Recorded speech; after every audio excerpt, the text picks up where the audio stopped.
এক রাতে ইসরায়েলের আকাশে মিসাইল আধিপত্য দেখালো ইরান। ইসরায়েলের ভূখণ্ডে কোনো বাধা ছাড়াই নেমে আসে একের পর এক ইরানি মিসাইল। ইরানি মিসাইলের তাণ্ডবে লণ্ডভণ্ড হয় ইসরায়েলি ভূখণ্ড। ইসরায়েলকে লক্ষ্য করে আরও নিত্য নতুন ও শক্তিশালী মিসাইল দিয়ে আঘাত করছে ইরান।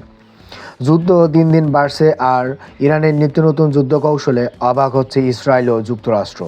ইরানের ইসলামিক বিপ্লবী গার্ড বাহিনী বা আইআরজিসি এর অ্যারোস্পেস ফোর্সের কমান্ডার ব্রিগেডিয়ার জেনারেল মাজিদ মুজাভি ইসরায়েলের আকাশে ইরানি মিসাইলের আধিপত্য প্রতিষ্ঠার দাবি করেছেন। সামাজিক যোগাযোগ মাধ্যম এক্সে দেওয়া তথ্যে মুজাফি বলেন, দক্ষিণ অঞ্চলের আকাশে ইরানি মিসাইলে ঘন্টার পর ঘন্টা আলোকিত ছিল।